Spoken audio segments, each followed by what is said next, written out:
In this video, I will discuss Diana BUTTU's explosive interview as she speaks the truth and calls out world leaders and governments for their lack of accountability. She speaks on the dehumanization of the Palestinian people, how food, water, and electricity have been cut off from Gaza, effectively starving the people, the Palestinian resistance, the complete destruction of Gaza, and my biblical breakdown. Let's go! No one can do it better. You know, Diana, how common, I was thinking, how rare is it in modern political discourse to hear a government minister openly vowing to starve a population of food, water, electricity, and fuel? Well, actually, this isn't at all new for Israel. The siege that Israel is now tightening has actually been in place now for 17 years. And actually much, much, much longer than that if you look at the system of closure. The problem, of course, is that Israelis have gotten used to this process of dehumanizing Palestinians. We heard as much yesterday when he called Palestinians human animals.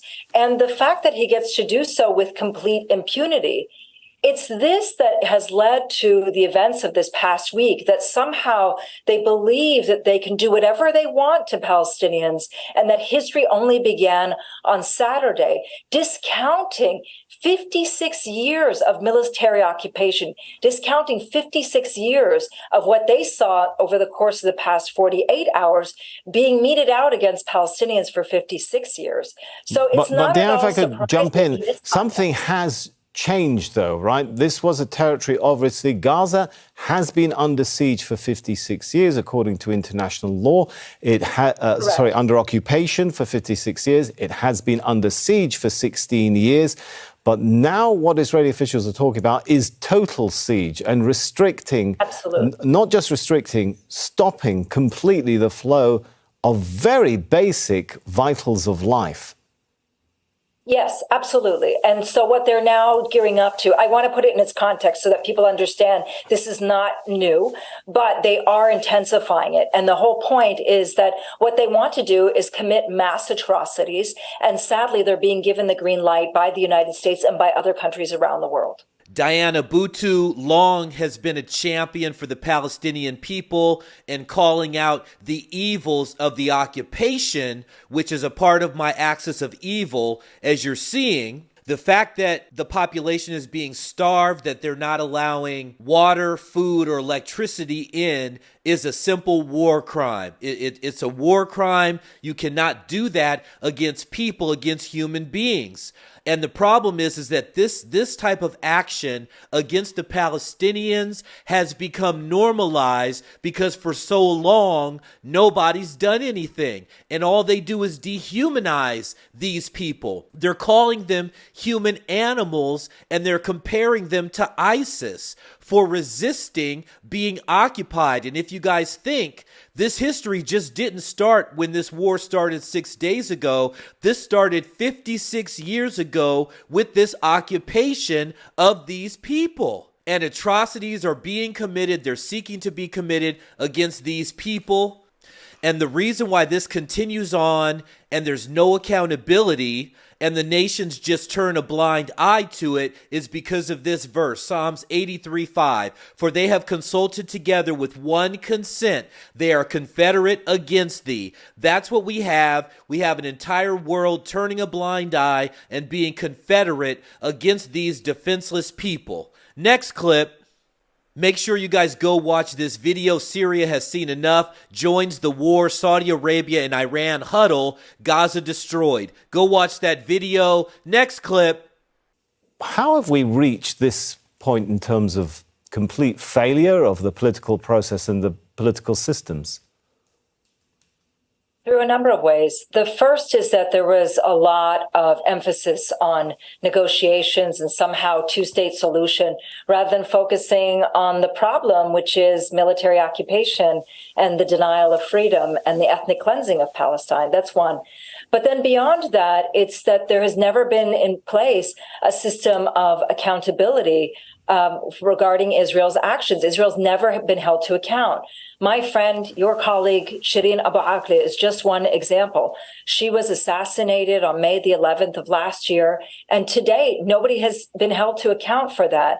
And there are thousands of Shireens that are out there where Israel has never been held to account. So in the mindset of Israelis, this just becomes a system in which they can do whatever it is that they want to do.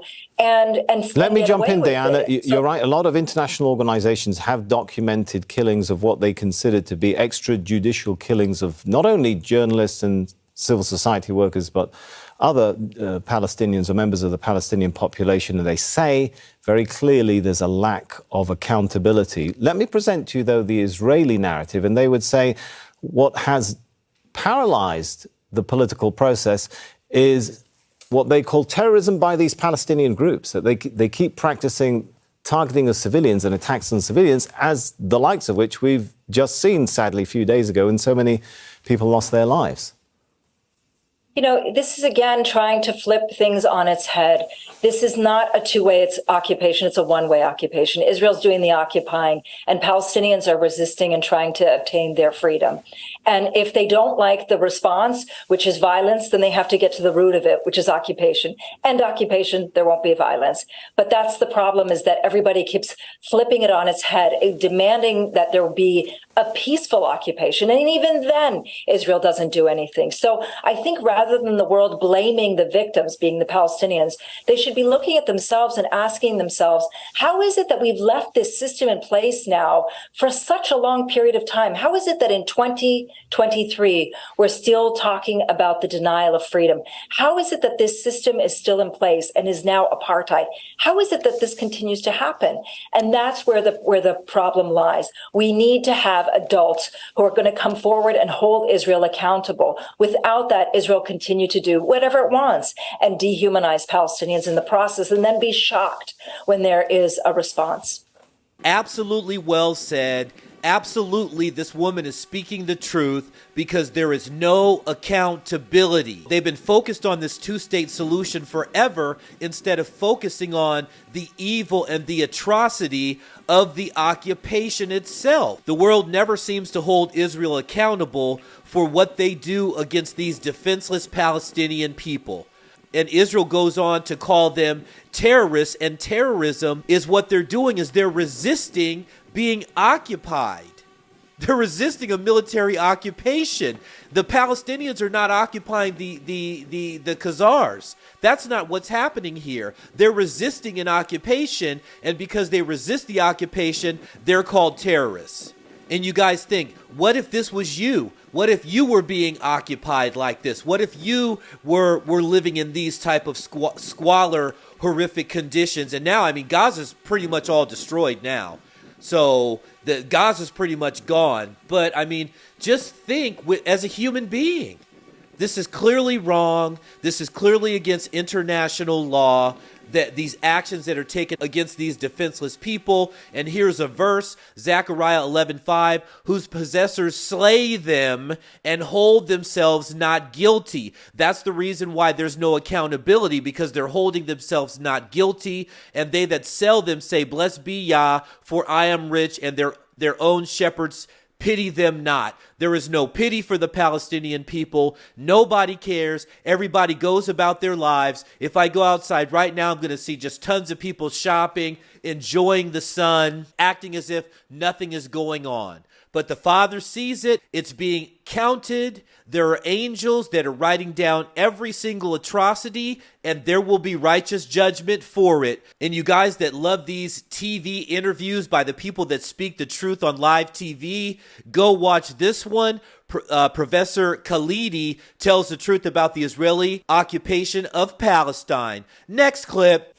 Diana, since we're talking about changing calculuses, has the calculus changed for internal Palestinian politics, especially the PA, after the recent events we're seeing? Oh, most definitely, yes. Look, it's been changing for a while, because we've increasingly seen that the Palestinian Authority has lost all support both in the West Bank and in the Gaza Strip.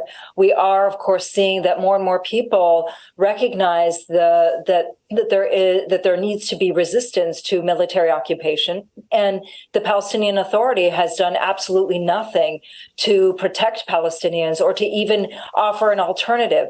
So yes, the calculation has completely changed now within the mindset of Palestinians, so much so that Abu Mazen, Mahmoud Abbas, who was irrelevant before, has been made even more irrelevant now. Here, Ms. BUTTU talks about the transformation of the Palestinians going from the Palestinian Authority away from that leadership. And obviously they failed. So now the Palestinians are no longer supporting the Palestinian Authority. They're looking to their military wing more, which is Hamas. And just so you guys know, if you're looking at this through the eyes of the 12 tribes of Israel, Judah, who are the warriors and lead the charge in wars for Israel, would be Hamas. If you compare them, Judah would be Hamas. You see what I'm saying? I wanted to make sure I brought that point out. And there has to be a resistance to occupation. If not, you literally would have a perpetual situation of occupation, apartheid, colonization that would just continue on. They have to resist. There's always been resistance. I want to leave you guys with a verse here with something positive, Romans 8:28, and we know that all things work together for good to them that love God, to them who are called according to his purpose. I know this looks extremely bleak. This is extremely a tough end time situation that we're all going through. All things will work together for the good of those that love Yahweh. And make sure you guys go see this video. Hamas infiltrates Israel by air, land, and sea. This has incredible footage that they will not show on mainstream TV. You will love this video. Check it out. Please like this video and subscribe. Go to my channel. There's a lot of content that you will love. This last video, I want to make sure you guys see this. Muslim surrenders life to Christ after terrifying encounters, and I give my biblical breakdown. This video is an absolute blessing. Please check out this video. All praises to the Father, Son, and the Holy Spirit. This is Crown Prince Media. I am the Crown Prince. Let's go.